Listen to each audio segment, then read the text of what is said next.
Hello, boys and girls. Many of you look around yourselves sometimes and realize that you live in a country. While that country might differ, all countries will have something in common, one of them being the institution of government, unless you live in Somalia. Anyways, one such structure of these governments is a republican one. Not that Republican, you silly American, this type. A Republican government, or to put it simply, a republic is a system where the people's elected representatives hold power within the country, where the country is not one of a person or a few people, but of the general public, if they have rights. Now, the origins of republics are not very concrete, with many different societies forming republican forms of governments throughout the same time, but some clearly were the first. One example of republicanism within the ancient world is, well, I won't attempt to pronounce stats, but these were a group of centralized states throughout ancient India during the 6th century BCE. While not much is known about the way they functioned, we do know that they did exhibit characteristics of republics, but were also oligarchical in nature. But in general, they were one of the first civilizations to show republican characteristics.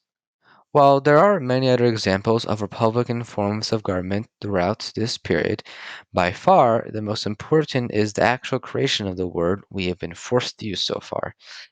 Classical antiquity was a period of Greco-Roman civilization centered around the Mediterranean basin between the 8th century BCE and the 6th century CE. Keyword being Greece. Greece is considered the birthplace of Western civilization and these republican fundamental values. The writings of Aristotle and other Greek philosophers directly influenced the creation of republics throughout the Mediterranean, famous ones being Rome and Carthage, in which Rome gave us the Latin root of the word res publica, which translates to republic or public affair. From there, the rise of the Roman Republic led directly to the spread of such values across Europe. However, with the downfall of Western Roman civilization in the 5th century and the ensuing Dark Ages, such republican values were replaced with kingdoms, duchies, and more within the new feudal Europe. However, there were examples of republics during this era, whether it be the Venetians and their great elected doge, or many free imperial cities within the Holy Roman Empire that had republican forms of government. One large example of a republic during these times was Novgorod, situated in northern Russia.